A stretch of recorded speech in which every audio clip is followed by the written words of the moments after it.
The ability to undo a mistake is one of Excel's great features, and the undo button in the quick access toolbar is certainly handy, but it's got a keystroke shortcut and many times it's going to be faster. Simple example, in this worksheet I'm not paying attention too much about other data that might be to the right, but Charles Alexander here has left the company, so I want to delete this record. I simply delete the row by right-clicking row 7 and pressing delete. And then I realized a bit later as I scroll rightward that I got rid of some data over here from this list. Maybe I've got other data there too that I've altered unmistakably. I want to undo that, Control-Z. Now, Control-Z will instantly undo your last action. Well, you can't jump before that. Sometimes, though, you need to go back multiple steps. What if I'm highlighting this data in a certain way? I want that cell to be yellow, so I'll click there, and maybe these two cells. I could be doing these at once, but maybe I'm exploring the data, doing this manually.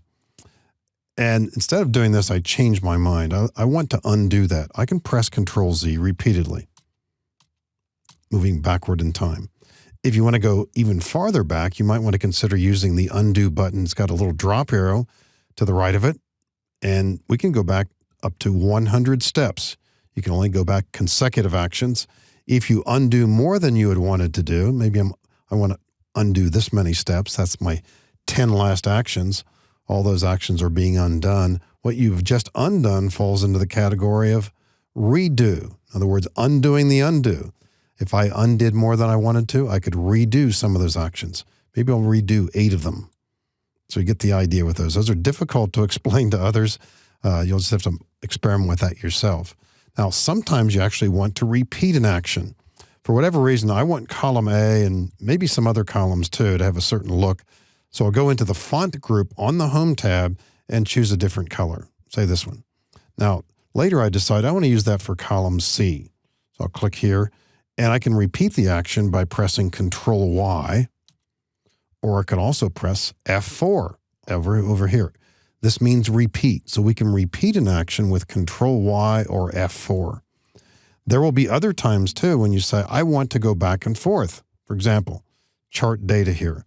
I'm considering the look of this. I think it's a good display, but I might want to consider changing it.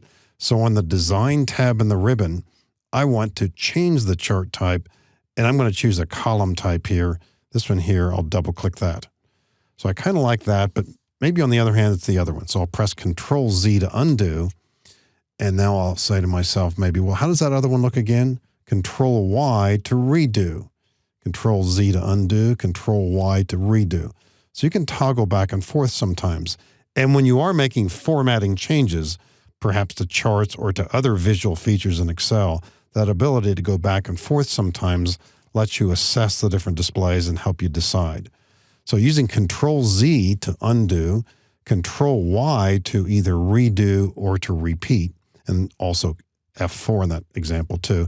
These are good, quick, fast ways to control the actions that you take as you make changes in worksheets.